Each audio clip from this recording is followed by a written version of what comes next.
All right, Grasshoppers. This show used to be called we've had a lot of changes to the names of these shows here. This show used to be called the Laidlaw and Allen Show. Today it's just going to be called the Laidlaw Show. Kevin Allen is not available. I think he's at some Red Wings camp someplace. So we are at it all by ourselves again, which is fine. Everybody gets to ask more questions, and I'll respond to those questions, have some fun. It's just a little bit of house cleaning news here. We had Tim Peel on last week on our Thursday show. Ron Gresher and I spoke to him. And Billy Kotrodidiak had been telling me that they were like best friends. And Tim Peel was like, who is this guy? Like he tells me some guy from New Jersey. So I'm just passing on the man. Don't kill the messenger. I'm just passing on what I heard from Timmy Peel. So apparently we're not as tight as Billy Kotrodidiak led us to believe. So just passing it on. So all right. So the draft happened last week. Some trades were made. Georgiev from the Rangers he was traded to Colorado. I guess that people assume it's a pretty decent haul that they got for him as far as picks. What total of 3 third-round picks, I believe it was. They were in a tough spot with him. So you weren't going to get a first-round draft pick. He hadn't proven to be that good yet. I do believe he will be that good. He signed a 3-year, $10-point-some million contract. In fact, I think he's going to regret that. Sign a 3-year contract. It's not like it's awful, but it's just I think he's going to end up being the number one goalie there, and I think he's pretty good and a guy that could be making $5 or $6 million a year. So again, it's not a terrible thing. It gives him some stability for 3 years to really get his feet wet. Well, more than his feet wet, get his feet on the ground and become that number one goalie that I think he can be. He's not going to be Shesterkin, obviously, but I still think he can be a number one goaltender. I think he showed that. So that is done. Stuart Kempe in LA signs a 4-year deal for $22 million. So some guys are getting signed, lots of money. It is funny. People ask sometimes, you see these guys signing these contracts for millions of dollars, and never make you bitter that you didn't play it. Joke around. I've been divorced twice, so the ex-wives would have got most of the money anyway, so it doesn't matter. But I really don't look at it that way as far as being jealous of what the guys are making today. It just wasn't the way it was. In fact, I do remember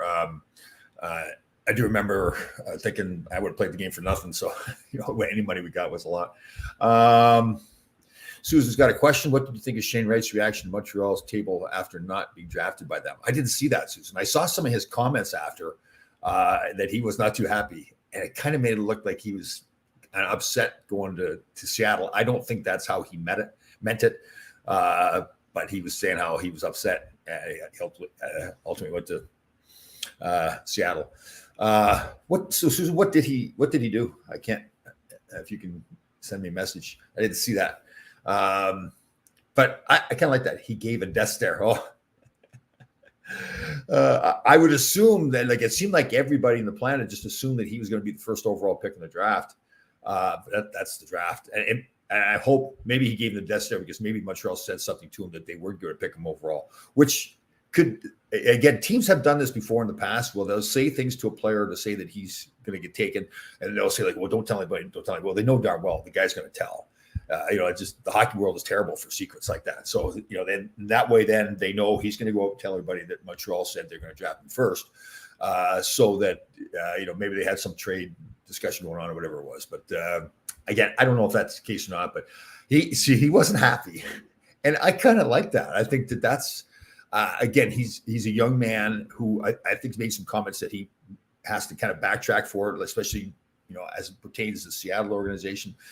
But I like the fact that he was not happy. He wanted to be number one. He was driven to be number one. And I think he just assumed that was going to happen. So it didn't happen. He's mad. So I think that puts a burr in his saddle there and it makes him work even harder. It's, it's in a different way, but, Marty St. Louis never drafted.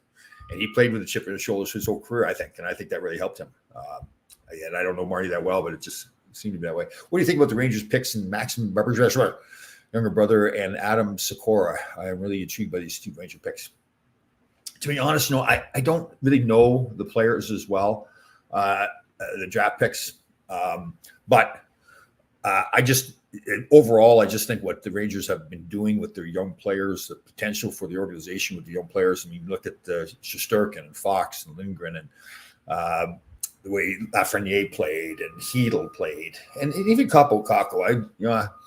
again, there's these players develop at different stages or different levels at different times. So I guess I don't know the players as well, but I just look at what the Rangers are doing. They seem to be hitting all the right buttons, these draft picks.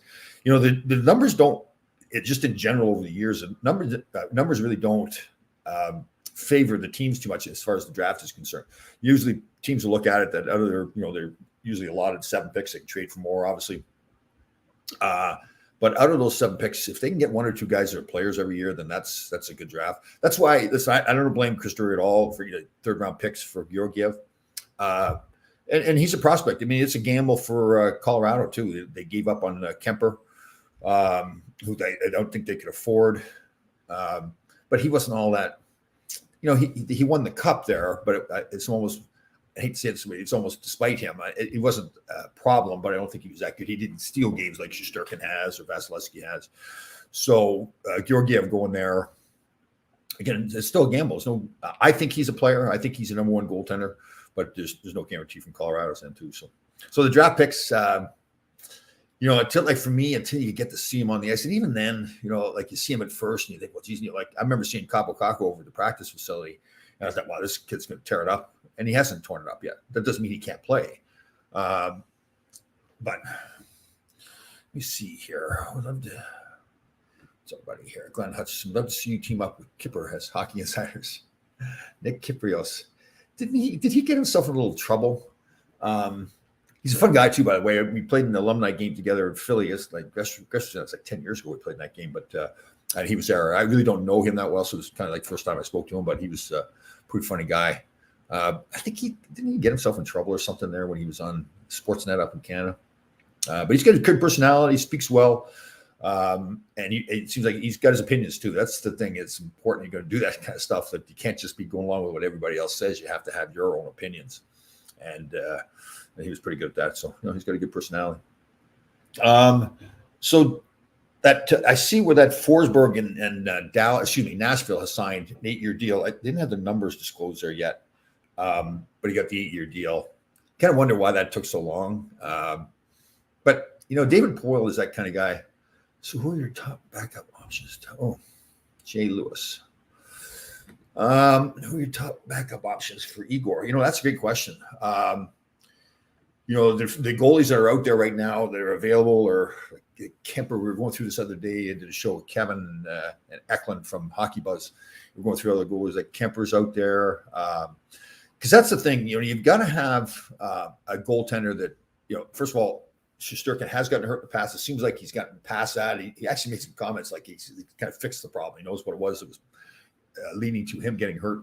So he seems to be more durable now. But you want to rest him. Ideally, you want him to play 60 or 65 games. Again, I'm kind of old school on that. I think that they should be able to play a lot more. But he does see a lot of rubber, like 40 plus shots every night.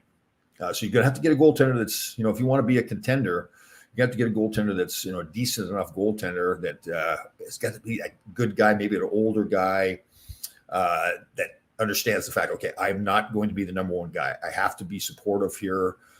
So again, it's a guy, and you want the guy to believe that he still is a good enough goaltender to be a number 1 guy too. You don't want him to just be, I'm fine sitting on the bench, and then he gets in there and he doesn't have any confidence in himself, but it's how he controls himself. It's like, is it Elliott that they had? I can't remember who they had in Tampa this past year. But he seemed to be, there was an older guy. He'd been at Philly too, and I can't remember who it was. Was it Elliott? I can't remember. A guy that is capable but understands, okay, I need to be supportive of a young star goaltender and not be jealous or anything like that. So it's a tough call, but has his own show. Sports said that's right. The fan. They're talking about Kyprios too. Good morning, Tom. Where do you think Patrick Kane will go? Well, first of all, I'm not sure he's going to go anywhere, unless they come out and said that. Is it a good likelihood that he will go someplace? They'll get a lot for him. People have suggested the Rangers that he would be a good fit. He's played with Panarin before and had a lot of success. He's that tough guy that. He's a top at best. I should not at best. He has to be at least a top 6 guy on your team. I still think he's that good of a player. So and then a lot of teams have got trouble with the cap too. So it's That's a tough one. To me, I like him a lot. I think he's matured a lot. I think he did some things early in his career that's young people, players, people, and it seems like he's gone from that to being a real leader with his team. He's gone over to Team USA a few times for World Championships, and like really try to encourage other guys to come over. That was not who he was early in his career, but that he's become now. So that's a great question though, Ron, with Patrick Kane. I know he's a Buffalo guy too, right? That's right. You're from Buffalo, you homer. Here's a suggestion Jay has, Halak.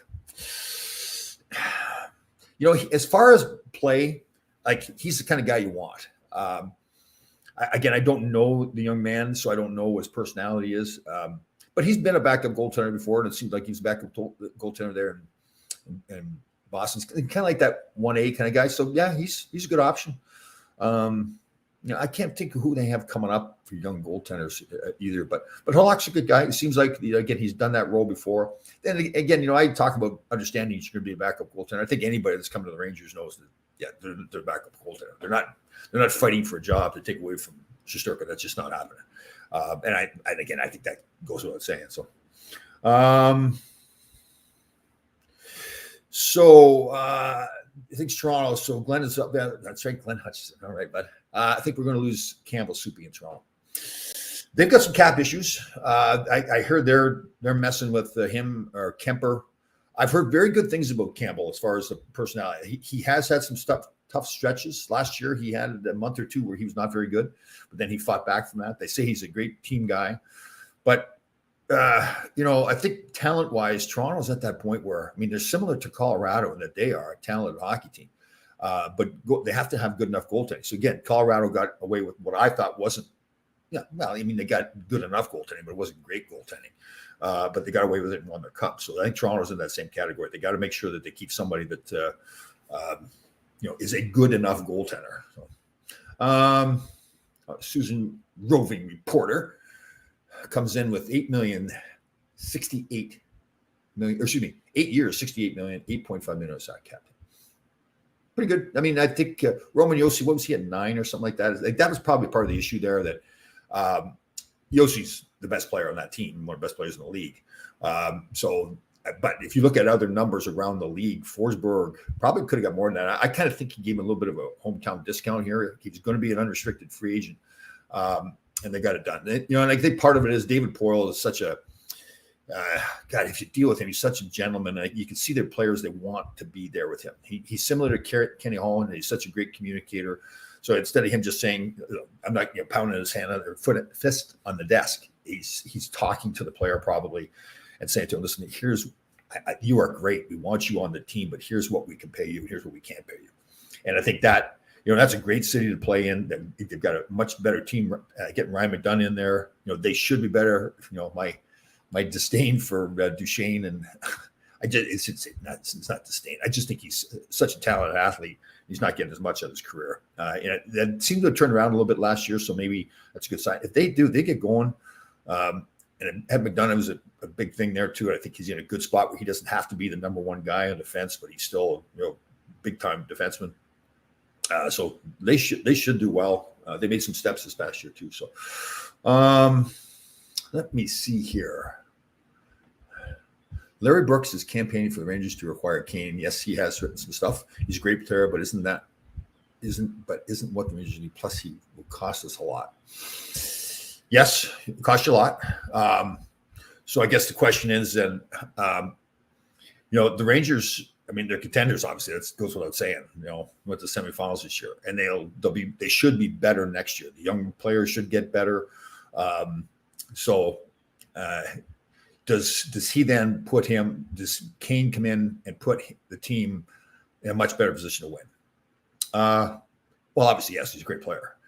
Because the one thing, really the reality is the Rangers are a great team and they deserve to be where they were last year. Dogs outside barking. You guys want to hear it? Or dog dilemma. But a lot of this is Shesterkin's just incredible goaltender. There's a lot of games last year that he just stole for the Rangers. That doesn't mean the Rangers aren't a good team. But I think internally they're going to be saying to themselves, okay, we've got Shesterkin. He's part of our team, so we're fine. Are we good enough otherwise? And you could argue that maybe they weren't deep enough up front. There was a lot of talk at the trade deadline that they were going after another top 6 forward. They didn't get that. They got some bottom end guys that were fantastic pickups that helped the team a lot. So, yeah, I mean, the question is, if you're going to go get Kane, you're saying to yourself, so we are contenders to win right now, which they are. And that we're going to have to give up some young kids to do that, some young assets. Now, the Rangers have a lot of young assets, both players and draft picks. They've done a great job. Chris Drury's continued the job that was done before by Jeff Gorton and John Davidson. So the team's in a great position to do that. I guess it's just one of those things. Okay, do you pull the trigger now on a big deal like that?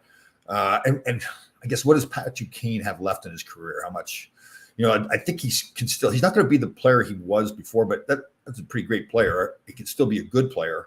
But how many years does he have? Then you're saying, okay, we have a window now to win, right? So I like it. If I put it this way, if they don't do it, if they didn't get it done, I wouldn't say they missed out on something. But if they do it, they go. I would believe that that's a pretty good trade. So,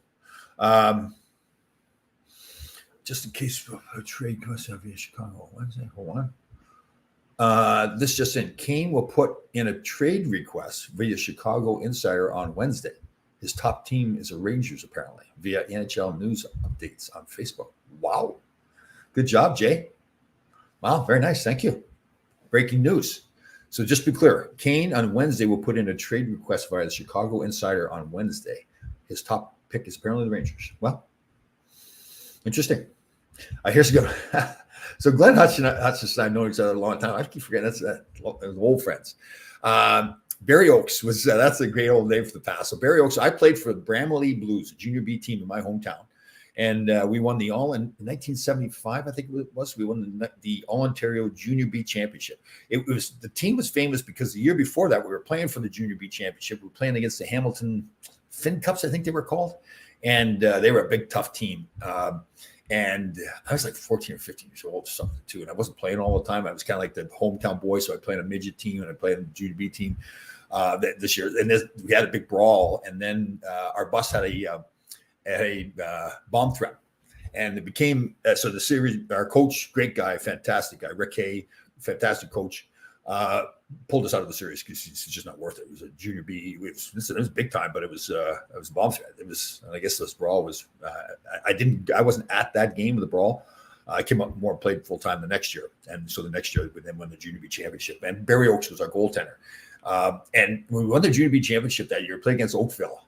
And I boring people with the story, but we were down 3-1 in the series, and came back and won the next 3 games. And game 7 was in Oakville. We were down 4-2 going into the third period. Rick Hay, the coach, and his wife were going to be putting an extension. This is how I remember it. I'm pretty sure they're going to put an extension on their home. So they threw in they took that money and said, nope, if you guys win this game, and I think some other parents put in some money as well, you get an all expense paid trip to Florida for you guys to win. We went out 1-8-4, and we went on our all expense. So I was like 15 years old or something. And so I'm always playing with those guys that are 17, 18, 19, 20 years old. And I did some growing up down in Florida. So we came back, we had a party. I guess all the guys were telling my dad some of the stuff that happened on the trip. My dad comes over, he says, son, I heard you grew up down in Florida. Yes, Dad. I did. So that was funny. So Barry Oakes was on that team. And Barry Oakes also went to the same college as me to start with. He didn't stay the whole time. I think he was there a couple of years, Northern Michigan University. So pretty funny though. Son, I heard you grew up down there. Yeah. All right. So Forsberg signed. What else is going on, Barry? Let's get him off here. Forsberg signed. Who else we got? So we talked about Georgiev going. Oh, here's the one. Tony DeAngelo goes. So I haven't talked to my old buddy at Carolina. So Don Waddell is my old roommate and very good friend from Northern Michigan. Obviously, he's the general manager and president down there at the Carolina. So I have not spoken to him. In fact, he hasn't called me back. That son of a gun. But it's interesting that they had Tony DeAngelo, and as a player, he's a great player. But the fact, maybe they just couldn't afford him. But that's a big loss as far as the player goes. But again, maybe there was something behind the scenes too. Again, I've said this in the past. I think he's a great player. I've been to events with him. He seems like a real personal guy. I know he's got a bad reputation, but I do know a lot of teammates he has really liked him Really enjoyed him, and he's got a colorful personality, but he obviously got himself in some trouble. But there's another team. So now he's got traded to. No, he got let go Flyers after trade from Hurricanes. Yes, that's right. You get traded, right, to Flyers, and now he's going to be playing for John Tortorella. That's worth the price of admission right there. John Tortorella, and man, I do. They're going to have the run-ins. It's not a question. I think but Tortorella has lots of run-ins, so I don't think it's a big deal. And so does Tony DeAngelo. He has lots of run-ins with people too. But I would assume that before the season begins, Tortorella will go to DeAngelo, or DeAngelo may go to Tortorella. Say, okay, who are we kidding here? We're we butting heads. Here's Tortorella. I think we'll probably be saying to him, here's the things. Here's my expectations for you. I think he'll say to him, "Listen, you're a fantastic player. You've got some trouble. That's none of my business. But here's how we need to communicate with each other and all that stuff." So I think Tortorella again, he's John Tortorella, but I think he's a very intelligent guy too, and how to deal with people. That's right. So DeAngelo is from New Jersey, right outside of Philly. Sometimes that, I hear, and I'm not arguing with you, Greg, when you say that, because you're just making a statement. But sometimes people assume that when a player is a free agent or gets moved, like it's going on right now with Goudreau, that he's from New Jersey as well, that people just assume that player is going to want to come back to that area and play. And there's guys like John Tavares up in Toronto. That's what happened with him. He wanted to hit a dream of playing for the Toronto Maple Leafs. But I don't think that's always the case with players. In fact, sometimes players don't want to be in their hometown.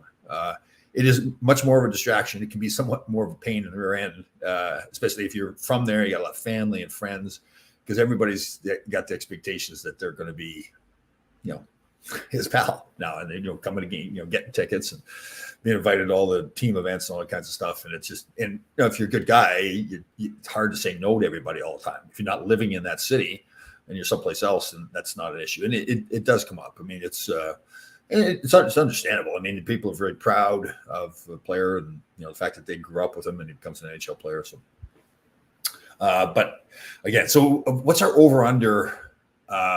So okay, here's the question then: is Tortorella going to bench? It's going to happen. When's the first game that Tortorella benches DeAngelo? So I'm going to go the over under. I'm going to make the over under 20 games. And I'm going to go under on that it'll be less than 20 games before Tortorella benches DeAngelo in some fashion. So, and benching has to be for at least a period. Okay. I don't know. What about not dressing at all? Think that's going to happen? See where Pavelski, Joe Pavelski was in a golf tournament, some big American Century Golf Championship. He gets second place. That's pretty good. Tony Romo. Oh, so here, Claire's got. Oh, this is good, Claire. Game one. So Claire says it's game one. He's going to get benched. Tony DeAngelo. Could be. He is. He's got quite a personality. Like in some ways, I'm not sure I finished it. In some strange ways, you almost kind of admire him because he's got so much belief in himself. But it's just that, and maybe it's just he hasn't had the maturity yet to understand. How some of the stuff he was doing here in New York was he was challenging fans to come outside the garden and have a street fight in the garden there. And there's some of the politics and everything too, which is always something to stay away from. So, all right. So Kemper just won the cup and now he is on the market. He's a free agent goaltender. So who needs goaltender? So it'll be interesting to see what's going to happen there in, it's interesting what's going to happen there in Edmonton with goaltending as well, because they now, and that's a team, again, they went to semifinals as well. And if they had better goaltending, you think they possibly could have won. And actually they traded that Zach Kassian, right, to Dallas. Where'd he go? Dallas? St. Louis? I can't remember where he went. Oh, no, Arizona. That's right. Right. And then Susan will know. So now they've got room to sign a goaltender. They didn't have room under the cap before. And I guess Kenny Holland was interviewed last week at some point. And somebody asked him I think it was somebody asked him about a goaltender. He goes, duh. Yeah, yes, we need a goaltender. He didn't try to hide from that fact, which is, I mean, I think in the past before, because they had Mike Smith there and the other guy, and think they're trying to say, okay, this is good enough. And listen, Kenny Hall tried shopping around for another goaltender before, and it just didn't happen. But there's not many. There usually isn't that many goaltenders available this year. Like a guy like Kemper, is he good? Is he an upgrade over what they had last year? Yeah, I mean, he was on Colorado that beat Edmonton, but again, it's such a, especially when you got Draisaitl and McDavid there. They've been there a long time, and I'll tell you, their comments after they lost were pretty. You could tell they were pretty thoughtful. That okay, this is enough's enough. It's nice that we got into the semifinals. That's fantastic, but we need to win now. So, why not give Kincaid a shot? Brendan Duffy, why not give Kincaid a shot? I don't know if Kincaid play. I didn't see a whole lot to see. Like, okay, we've got confidence in this guy. I didn't see that yet, and I didn't know him that well. But Arizona, I went to Arizona. That's right, Zach Cassidy. Thank you, Susan. Any thoughts on Duncan Keith retiring? Well, first thought is what a fantastic career. Kevin Allen asked me on a show. He said, "What he thought to see a Hall of Famer?" What a question to me. You go back to when they were winning their cups, and he was just the minutes played, like always between 25 and 30 minutes played, power play, penalty killing, skate with the puck. He had a little nasty edge to him. He really wasn't that big of a guy. But yeah, I mean, he's just a fantastic player. Again, I think his career had dwindled to the point where Edmonton losing him isn't going to make that big of a difference, especially on the ice with their team. They need to get better defensively anyways. So I just don't, again, I don't want to be critical. He's an older player now whose career was fantastic before. But they were going to have to improve on defense, whether he retired or not. And I think it kind of gives Edmonton some relief on the cap, right? Even though he's still owed money, it goes back to Chicago's books now. I think that's the case. Good player though. Oh man, again, he hit some nasty things. A couple of times they're like swinging the stick, and he's good, a very good player. Yeah, Brendan. So Brendan's asking about that Kincaid. This question up here again. In fairness, Brendan, I don't like this. Just the times I saw him, I just didn't have that confidence level, because again, the Rangers are a contender, right? And again, Shesterkin, if he stays healthy, and by all it looks like he has, like his comments were that he's figured out why he was getting hurt and it shouldn't happen anymore. But he's a competitive goaltender, and again, he gets so many shots. So you have to have a goaltender in there that you say, all right, it's clear. Listen, we're not going to have two number ones. You're not going to have another Shesterkin, but you have the guy in there that both the team, the organization all have confidence in that he's going to be good enough to win that night. Like it's not like a real, like it's not a throwaway game. Like I'm not big on these. Brendan's in the whole sleep and everything too, so he's going to like this comment. I'm not big on this whole second night of back-to-backs. You're at such a disadvantage. I think, yes, are you going to be more tired? But I know the numbers bear it out that teams don't play as well in those second games back-to-back nights. I do think a lot of it is psychosomatic. Again, Brendan is our buddy here is a sleep. I think I'm saying this accurately. He's a sleep expert. So we've had some discussions about this stuff before. So again, to be clear, you're going to be more tired than if you were rested for that second night. And sometimes teams then will say, okay, let's put our backup goaltender in there because we haven't got as good a chance to win that night anyways. I just think that becomes a self-fulfilling prophecy. Even though you don't say the words, you're saying, basically saying the players aren't stupid. They see that you're saying that we don't think you guys good of a chance to win tonight. So we're going to go with our backup goaltender. We don't want to throw our number one goaltender in there. Now, not all teams do that all the time, but that happens sometimes. And I just think that's like, no, I'd say, okay, we're going to be tired. Yeah, more tired than we would if we had a rest the night before. But let's go play. So, play harder, play smarter when you're more tired. But again, that, as far as the backup goaltender, it's just, it's tough. I mean, again, having the team being such a contender, probably more quickly than people thought they were going to be a contender. I think really, like, it kind of changes you because you say, okay, we went to the semifinals this year and we could have won it and gone to the finals. And we got to make sure that that's where we're at. So, here we go. Damn, I was back. That means you're a fantastic team player. And all All right, everybody. This was fun today. Good questions. Thank you very much. We'll be back again on Wednesday. I'll be back here in a little bit at 11:30, actually, with Mark Puttenvink, the Shirtless Wonder, to do a show on fitness and health, mental and physical health. It seems like a lot of people are really enjoying the show we do on Tuesday with Jackie Long. We're going to try to get some more mental health shows on. I've been asked to be on a board. There's a John W. Brick Foundation. In fact, that's the guy. Victor Brick. He owns a bunch of Planet Fitness, I think, very successful man. He had a brother, John Brick, who was schizophrenic and passed away a few years ago. So they started this foundation. It's great that they do a few things. It's raising money for all mental health causes. And they're going to start this. I think the plan is to start a training program to train people to help others as well. So just something I think that's really important now, this time. I mean, it's always important, mental health. But a lot of people are struggling right now with all the stuff that's going on with the pandemic and wars and all this kind of stuff. So we've got some people out there just a reminder to everybody too. People will, if you have somebody, friends or people that you're just passing by and you think that something's going on with them mentally, don't be afraid to ask them if they're okay.